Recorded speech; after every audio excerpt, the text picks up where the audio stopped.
Je suis Nessie Ndri, présentatrice d'émissions télé, maîtresse de cérémonie, animatrice radio, actrice de cinéma, productrice audiovisuelle, entrepreneur.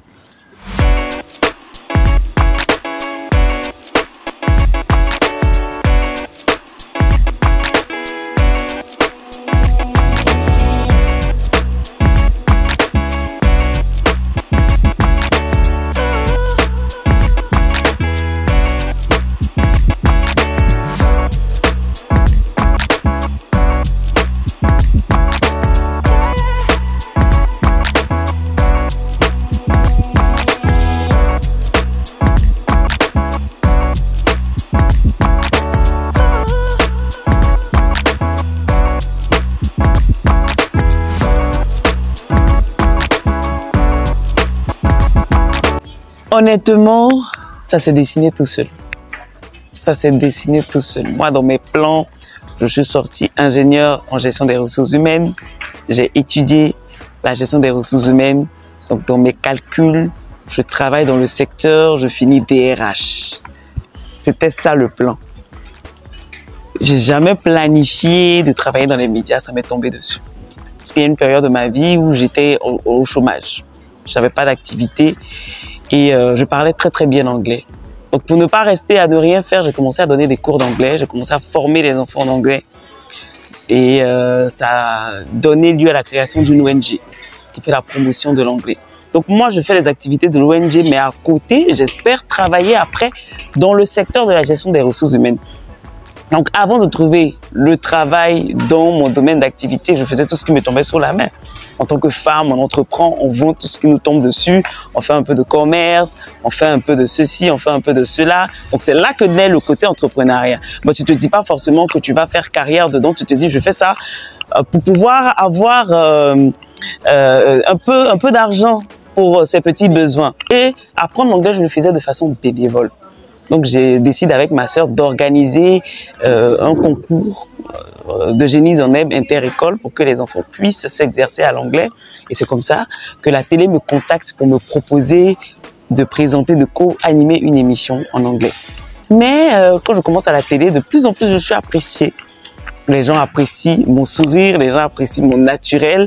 Et il faut dire que, vu que pour moi c'était juste de façon ludique, c'était juste de façon bénévole, pour moi il n'y avait pas de pression. Je pense que c'est pour ça que j'étais aussi à l'aise devant la caméra, parce qu'il n'y avait pas de pression pour moi. Je l'ai fait, après j'ai eu d'autres opportunités dans la télé et au fur et à mesure, les choses ont commencé à se dessiner. Et il y a eu C'est Midi qui m'a vraiment fait connaître. C'est comme ça que je fais 5 ans à C'est Midi. Après, je vais sur Matin Bonheur où je fais toujours une chronique bien-être et diététique. Donc, Matin Bonheur, c'était plus diététique. Donc, je travaillais avec un diététicien qui proposait des recettes diététiques. Et un matin, on m'appelle pour un casting pour une chaîne panafricaine qui devait ouvrir. Je fais le casting, je suis retenue pour cuisine. Et l'entrepreneur que je suis a commencé à développer des activités autour de la cuisine. Je suis dans la cuisine, quoi.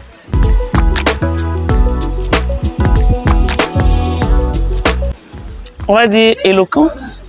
L'éloquence, je parle bien. Je suis assez cultivée. Je lis beaucoup, ça aide. Je suis assez ouverte d'esprit. Ça aide dans le métier qu'on fait. Et j'ai une belle voix. J'ai une belle voix. Je pense que ça aide aussi. Et à l'expérience. Honnêtement, ça fait toute la différence. La Nessie Ndri d'il y a 5 ans, c'est vrai que ça fait près de 10 ans que j'évolue dans le secteur. La Nessie Ndri d'il y a 5 ans et la Nessie Ndri d'aujourd'hui, c'est pas la même personne. C'est l'expérience qui fait la différence. Moi, avant, je dois présenter un événement, il faut que je me prépare des mois avant. Mais aujourd'hui, tu peux m'appeler pour me dire, Nessie, il y a un événement à la présidence, je me donne le fil conducteur, je te le présente. Parce que c'est l'expérience en fait. C'est l'expérience qui fait la différence.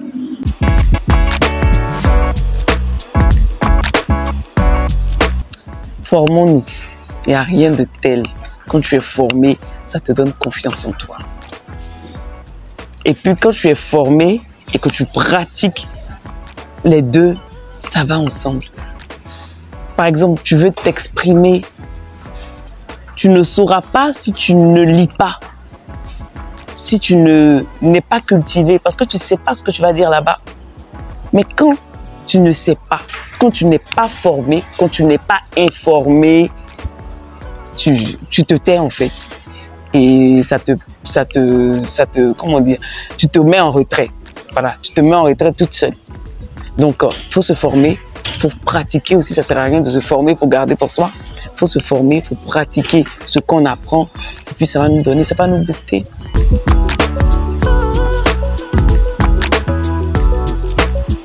Pour la petite histoire, je suis venue en 2022 à l'occasion du FEGWA, le festival de la gastronomie ouest-africaine. C'est un pays très riche en culture, vraiment très très riche en culture. On ne peut que tomber amoureux du pays. Et pour cette deuxième fois aussi, c'est un plaisir d'être là, de manger le poulet flambé. C'est vrai qu'il y a beaucoup de mets, mais le poulet flambé reste le poulet flambé. Et j'ai découvert cette fois-ci le pigeon flambé, que je ne connaissais pas et que j'ai beaucoup aimé.